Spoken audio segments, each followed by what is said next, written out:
According to the Guttmacher Institute, an organization that specializes in sexual and reproductive health and rights through research, policy analysis, and public education, more than 1.5 million new STD cases occur each year.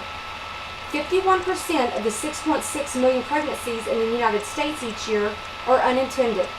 That's 3.4 million unplanned pregnancies each year, with 636 of these being under the age of 20. An organization called the National Campaign to Prevent Teen and Unplanned Pregnancies estimates that teen childbearing cost taxpayers at least $9.4 billion annually. This is about 65% of the 1.7 million births resulting from unintended pregnancies. Sex education is needed in our classes much earlier than we ever thought before. 3 of the most important issues facing our children in regards to sex education are health and safety, unplanned pregnancies, and the cost to our taxpayers. Let's begin with health and safety. STDs, with the most common being chlamydia, genital herpes, and HPV, have few, if any, recognizable symptoms. Because of this, they go untreated. These infections are highly contagious, and multiple partners are infected before a diagnosis is made or treatment can be begun. Young people ages 15 to 24 represent 25% of the sexually active population and acquire half of all new STDs, which amounts to 9.8 million new cases a year. Now, while their health and safety is a huge concern, another even more far-reaching issue is unplanned pregnancies. According to a report from teenpregnancy.statistics.org, teens who become pregnant are more likely to get pregnant more times during their life, more likely to be single parents, more likely to live in poverty, with almost 75% of teen mothers needing welfare within 5 years of giving birth, less likely to complete their education. Women ages 15 to 24 without a high school degree had the highest unintended pregnancy rate. So we can see that statistics are showing that teen pregnancy and dropout rate go hand in hand.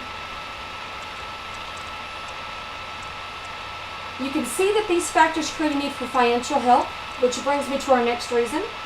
A report from the Guttmacher Institute also reported that an estimated medical cost for treating young people with sexually transmitted infections was $6.5 billion annually, excluding the costs of HIV and AIDS.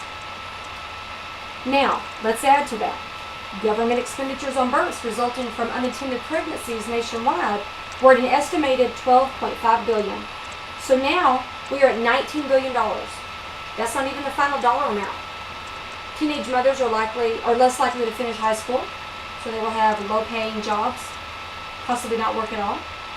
They're more likely than their peers to live in poverty, more likely to depend on public assistance, and to be in poor health. Do you need more convincing? Their children are more likely to suffer health and cognitive disadvantages. Their children are more likely to come in contact with the welfare system and with correctional facilities. Their children are more likely to live in poverty, to drop out of school, and to become teen pregnant themselves. So you can see that it's a cycle. It's a difficult cycle to break, and it's going to add up quickly monetarily. Now I know what you're thinking. Parents should talk to their own kids about sex. Well, sex education isn't just about sex. It's about sexual reproduction, sexual health, sexuality, and other topics that parents just don't feel comfortable talking to their children about. And let's face it, parents don't know everything there is to know about sex education. Getting the wrong information can be just as bad as getting no information at all. Another concern is that children aren't ready. But a survey done by the Centers for Disease Control and Prevention in 2011 indicates that more than 47% of high school students say that they have been sexually active. 15% of high school students have had sex with 4 or more partners. Children should have sex education classes long before they begin having sex.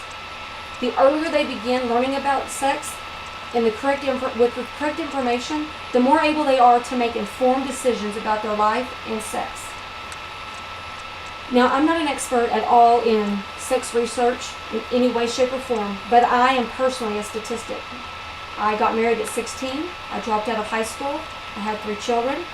My husband and I struggled to make ends meet. We were on government assistance. We were on welfare. I think we spent about 6 months on WIC. Medicaid paid for one of our children to be born because we simply did not make informed decisions. We didn't know what we were doing, and we didn't know how to do it. We were just making poor decisions because a lack of knowledge. I also work in a high school, and the number of pregnant students has tripled in the last 4 years since I started. These girls miss more school, have more health issues, their grades are lower, and they're 3 in 10 of them drop out. So these are students, these are people just like you and me. We have got to get them educated so they can make informed decisions. A new poll by NPR, the Kaiser Family Foundation, and Harvard's Kennedy School of Government finds that only 7% of the population say sex education should not be taught in our schools. So then what's the issue? Why are we not teaching sex education in every single school in America? Vaccinations are a requirement. Very few people opt out of those. Why? Because they improve their children's health and they can save their lives. So why are we not doing the exact same thing when we're talking about educating our children on sex? Unsafe sex can and has decreased the health and taken the lives of hundreds of thousands of people. We cannot allow our discomfort, our lack of information, or even the naivety on our part to allow us to put our children in danger. So I want you to think about this. If it was your child, what would you prefer? Your child learning about sex and the situations that accompany it in a safe, well-informed, controlled environment, or in a doctor's office when it's too late to make a difference?